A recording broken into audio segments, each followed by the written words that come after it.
Bismillahirrahmanirrahim. Assalamualaikum warahmatullahi wabarakatuh.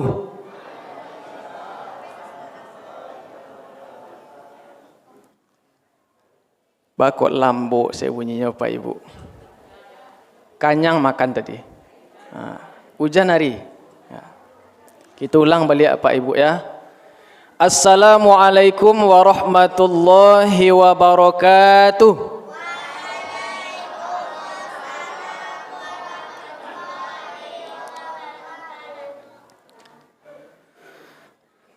Alhamdulillahi wa kafa wa ala ahli sidqi wal wafa.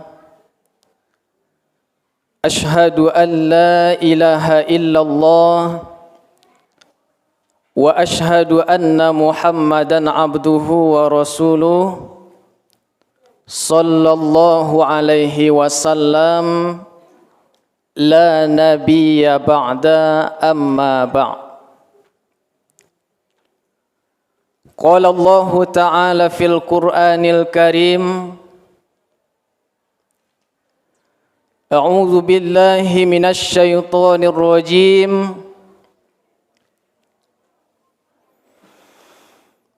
Bismillahirrahmanirrahim.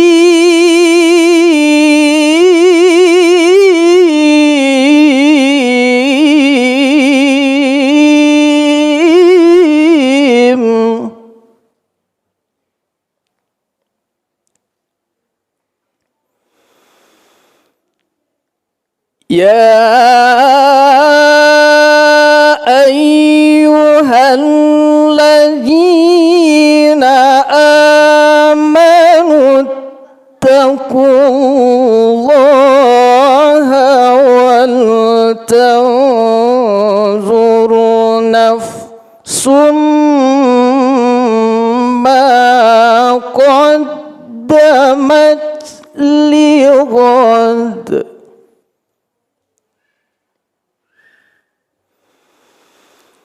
واتقوا الله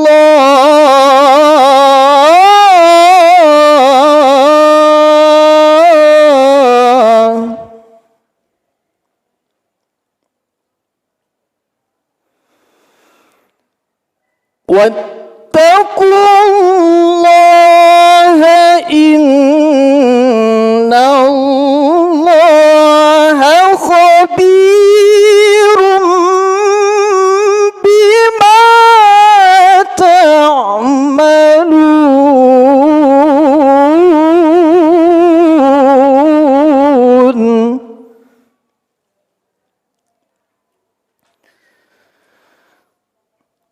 واتقوا الله إن الله خبير بما تعملون.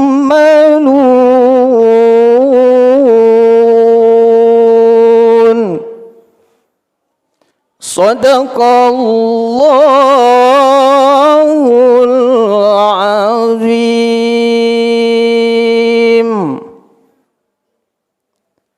Al-Quran Surat Al-Hasyr ayat yang ke-18. Bersyukur kita kehadirat Allah Subhanahu wa ta'ala, Allah yang selalu memberikan kita nikmat dan hidayah sehingga kita pada malam yang mulia ini, di bulan yang mulia ini, kita masih diberikan kesehatan, kesempatan oleh Allah Subhanahu wa taala untuk dapat hadir di rumah Allah yang kita cintai ini dalam rangka memenuhi perintah Allah Subhanahu wa taala. Alhamdulillah kita sudah melaksanakan ibadah solat Isya berjamaah. Dan insya Allah sebentar lagi kita akan melaksanakan ibadah tarawih dan witir berjamaah. Mudah-mudahan segala amal ibadah yang telah kita kerjakan mulai dari pagi, siang dan malam hendaknya diberikan pahala yang besar di sisi Allah Subhanahu wa taala. Amin ya rabbal alamin. Kemudian salawat dan salam tak lupa pula kita bacakan buat junjungan kita, yakninya Nabi besar Muhammad sallallahu alaihi wasallam, dengan hantaran kata Allahumma salli ala Muhammad wa ala ali Muhammad. Mudah-mudahan dengan banyaknya kita bersolawat untuk Rasulullah sallallahu alaihi wasallam, hendaknya kita nanti di yaumil mahsyar, ketika kita berada di dalam perhitungan Allah Subhanahu wa taala, ketika kita dihisab oleh Allah Subhanahu wa taala, hendaknya kita dibantu dengan syafaat dari baginda Rasulullah sallallahu alaihi wasallam. Amin ya rabbal alamin. Yang sama-sama kita hormati Bapak Ketua Masjid beserta pengurus jajaran Masjid Nurul Ihsan Padang Baru Timur. Kemudian yang kita hormati bapak-bapak dan ibu-ibu, para pemuka masyarakat di lingkungan Padang Baru Timur yang hadir pada malam ini, Bapak RT dan Pak RW, kemudian bapak-bapak dan ibu-ibu jamaah Masjid Nurul Ihsan Padang Baru Timur, kemudian pemuda dan pemudi dan anak-anak kami yang mengikuti pesantren Ramadan, dan juga para pendengar Radio Republik Indonesia Padang. Insya Allah kita semua dimuliakan oleh Allah Subhanahu wa taala. Amin ya rabbal alamin. Bapak Ibu yang dimuliakan Allah Subhanahu wa taala, sesuai dengan judul yang telah diberikan oleh pengurus masjid, bahwa judul kita pada malam ini yaitu orang-orang yang bangkrut di sisi Allah. Kaum muslimin yang dimuliakan Allah Subhanahu wa taala, memasuki 10 hari Ramadan, sudah sepantasnya kita kembali bermuhasabah di hadapan Allah Subhanahu wa taala. Hendaknya masing-masing kita mengintrospeksi diri kita masing-masing. Apakah ibadah-ibadah yang telah kita kerjakan itu apakah sudah diterima oleh Allah Subhanahu wa taala? Ataukah sebaliknya? Bahwa di dalam ayat tadi Allah mengatakan Ya ayyuhalladzina amanu taqullah wal tanzur nafsum ma qaddamat lighad. Bahwa Allah mengatakan, wahai orang-orang yang beriman, bertakwalah kepada Allah dan hendaklah masing-masing diri mempersiapkan diri untuk hari esok. Wattaqullah, dan takutlah kepada Allah, sesungguhnya Allah itu mengetahui apa-apa yang kita kerjakan.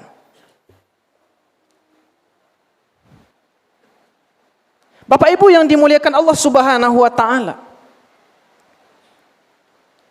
kalau kita lihat di dalam ayat itu Bapak Ibu ya, ada 3 perintah Allah. Yang pertama, kita diperintahkan untuk bertakwa kepada Allah. Yang kedua, kita diperintahkan oleh Allah untuk mempersiapkan diri untuk hari esok. Dan yang ketiga, takutlah kepada Allah. Kalau kita bawakan ke diri kita Bapak Ibu, yang 3 itulah ada dalam diri awak. Ya.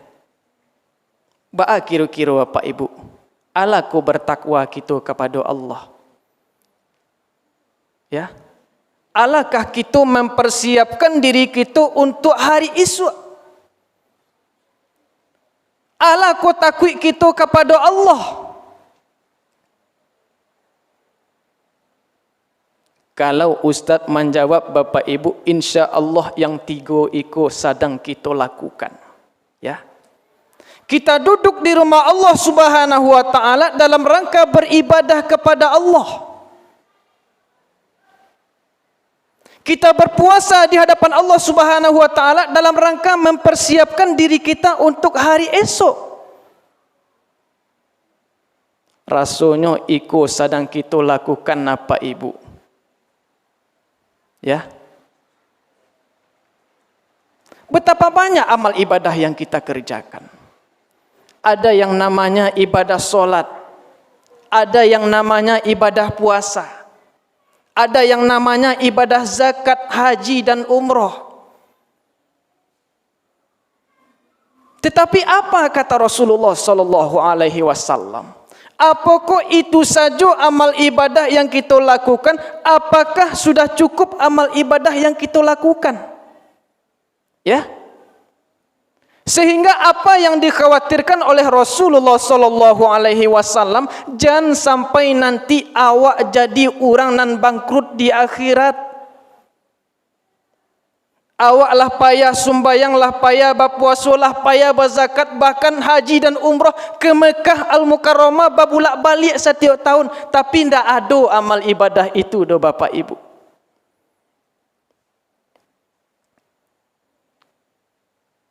Apa yang pertama kata Rasulullah yang merusak amal ibadah?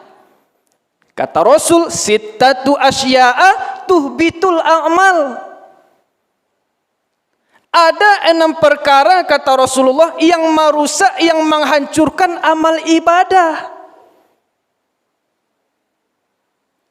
Yang pertama kata Rasulullah, al-istighalu bi'uyubil khalqi. Seseorang yang terlalu sibuk mencari-cari kekurangan orang lain. Ini tidak boleh Bapak Ibu ya. Orang yang suka memfitnah, orang yang suka mencaci maki, orang yang tidak senang dengan orang lain, itu akan merusak amal ibadah. Ya, barangkali banyak terjadi di dalam kehidupan kita Bapak Ibu. Orang-orang yang demikian, orang-orang yang suka mencari-cari aib kekurangan orang lain. Mudah-mudahan di siko ndak ada Bapak Ibu. Amin ya rabbal alamin. Ya.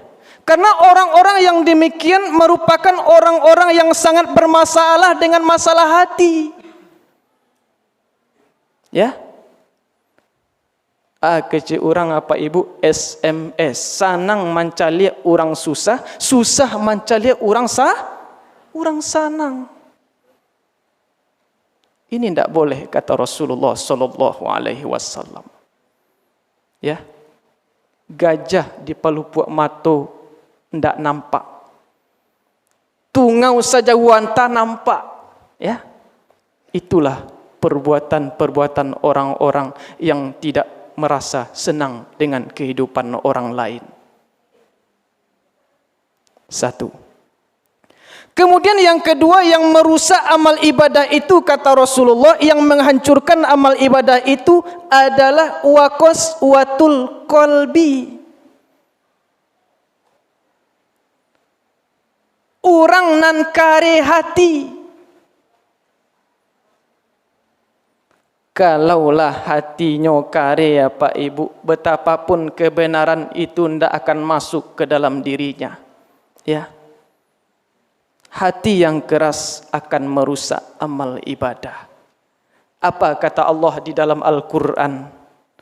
Khatamallahu ala qulubihim wa ala sam'ihim wa ala absarihim ghishawatu wa lahum azabun azim.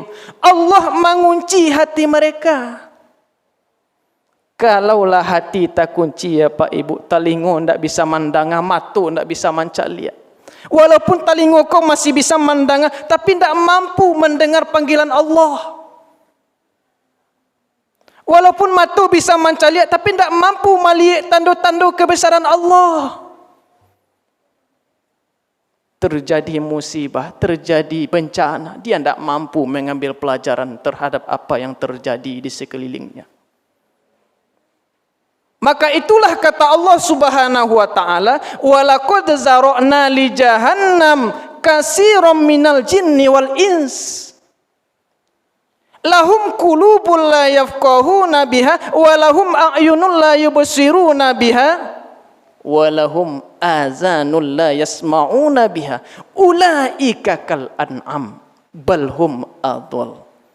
Kecil Allah apa ibu, nanti akan diisi neraka jahanam bagi sia orang nan punya hati tapi hatinya ndak namuh untuk memahami ayat-ayat Allah.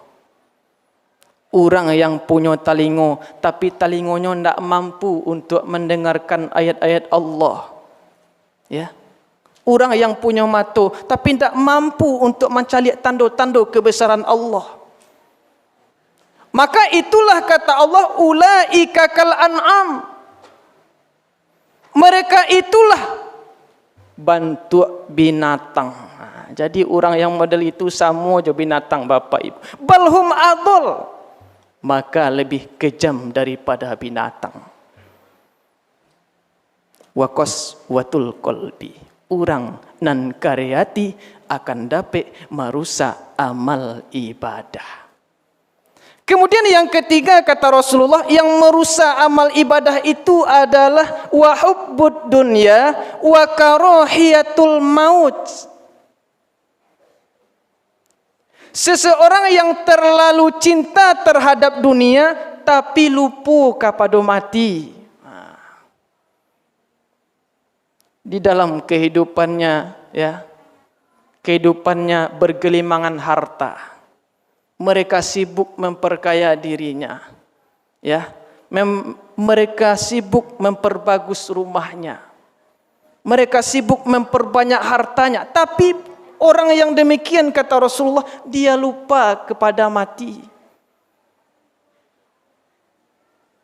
Dalam kehidupan hanya dunia yang dicarinya Bapak Ibu yang berbahagia. Kalau kita pikir-pikir Pak Ibu, tidak ada yang akan kita bawa menghadap Allah.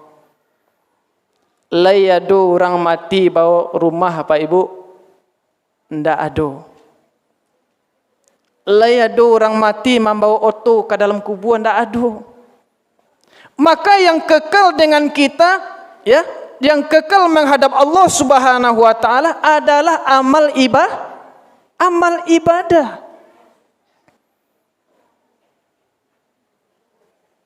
Kain putih yang kita bawa saja Bapak Ibu itu ndak punya awak. Paragian orang puluh. Maka ndak ada yang harus kita sombongkan Bapak Ibu ya. Kecek lagu. Tak ada lagi gunanya harta, kawan karib, sanak saudara, jikalah ada amal di dunia, itulah hanya pembela kita. Janganlah mau disanjung-sanjung, engkau digelar manusia agung.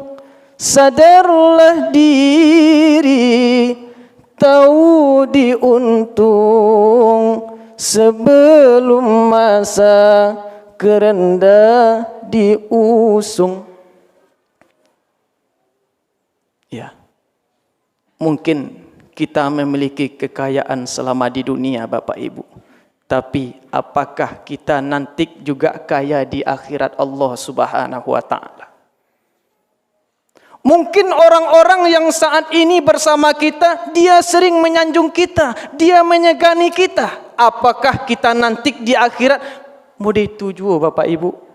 Alun tentu kita di hadapan Allah Subhanahu wa taala. Yang keempat, yang merusak, yang menghancurkan amal ibadah itu, kata Rasulullah, qillatul haya. Orang yang tidak ada rasa malu kepada Allah. Kalaulah rasa malu hilang Bapak Ibu, itu alamat hidup akan karam. Ya. Alhamdulillah, kita masih dititipkan kesehatan, keimanan oleh Allah Subhanahu wa taala. Betapa banyak orang-orang di luar sana Bapak Ibu. Dia gia badanan sehat, dia gia umuanan panjang, dia gia haratonan banyak. Tapi sampai malam kinilah bara malam kita berpuasa, ya. Lah bara hari kita berpuasa, lah bara malam kita tarawih dan witir berjamaah. Naninyo alun juo datang kamu saji. Lai ada siko Pak Ibu? Mudah-mudahan tak ada lai. Ya. Ada juga di antara saudara-saudara kita yang mereka hari ini sangat ingin berkumpul bersama kita. Ingin tarawih berjamaah, ingin berpuasa. Tapi kesehatannya dicabui oleh Allah Bapak Ibu. Bara banyak orang nan sakit di rumah sakit. Bermacam-macam bantuannya Pak Ibu. Ada yang maragang nyawa, ada yang menangi kesakitan. Alhamdulillah kita masih diagia kesehatan, keimanan oleh Allah Subhanahu wa taala. Al-haya'u minal iman. Malu itu sebagian dari rasa iman. Yang kelima, yang merusak amal ibadah itu, kata Rasulullah, watulul amal. Orang nan panjang angan-angan itu ndak boleh aja kironya do Bapak Ibu. Ya, kita boleh bercita-cita setinggi langit, tapi juga kita iringi dengan usaha kita di hadapan Allah Subhanahu wa taala. Orang yang panjang angan-angan di hadapan Allah, mereka ingin surga Allah, mereka ingin selamat dunia dan akhirat, tapi jalan ke surga ndak namu mengarajokan do Bapak Ibu. Yang terakhir, yang merusak amal ibadah itu, kata Rasulullah, wa zalimul la yantahi. Seseorang yang zalim terhadap diri mereka. Maksudnya Ustaz, zalim terhadap diri sendiri. Bayangkan Bapak Ibu, kita lahir dalam keadaan suci, Kita lahir dalam keadaan kertas putih, tetapi orang-orang yang berbuat dosalah di dalam kehidupannya mengotori dirinya. Mudah-mudahan kita Bapak Ibu terhindar dari hal-hal yang demikian, sehingga kita tidak bangkrut Bapak Ibu di akhirat. Yang dikhawatirkan Rasul Bapak Ibu ya, ketika Rasul duduk-duduk bersama para sahabat, kecil Rasulullah, wahai sahabatku, wahai teman-temanku, kata Rasulullah. Ya, bertanya Rasul kepada sahabat, atadruna manil muflis? Tahukah kalian siapa orang yang bangkrut, kata Rasulullah. Maka bermacam-macamlah jawaban ketika itu Bapak Ibu. Ada yang mengatakan, ya Rasulullah, al-muflisu fina man la dirhamalah wala mata. Orang yang bangkrut itu ya Rasul, orang yang tidak ada piti, orang yang tidak ada haratu. Orang yang bangkrut itu ya Rasul, orang yang sial, orang yang tidak tahu diuntung. Tapi apa kecil Rasul Bapak Ibu manggil yang Rasul ketika itu? Bukan itu yang aku maksud. Orang yang bangkrut, kata Rasulullah, al-muflisu min ummati.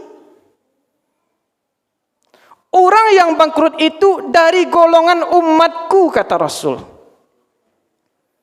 Bertanyalah sahabat kau balik apa Ibu, umat engkau yang bagaimana ya Rasulullah?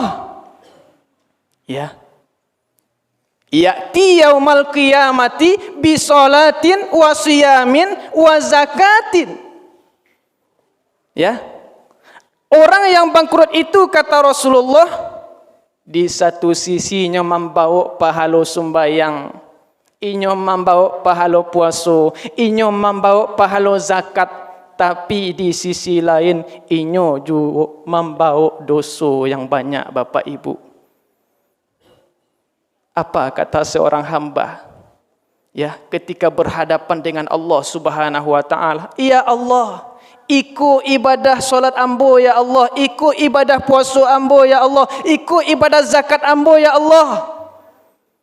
Tetapi di sisi lain Bapak Ibu, ada orang yang tiba dari belakang, ada orang yang tiba meminta amal ibadahnya. Ya Allah, memang inyo rajin sembahyang, memang inyo rajin puasa, memang inyo rajin berzakat. Tetapi selama hidup di dunia, dia suka mencaci maki orang lain. Di dunia saya tidak bisa menuntut, maka di akhirat ini saya menuntut keadilan-Mu ya Allah.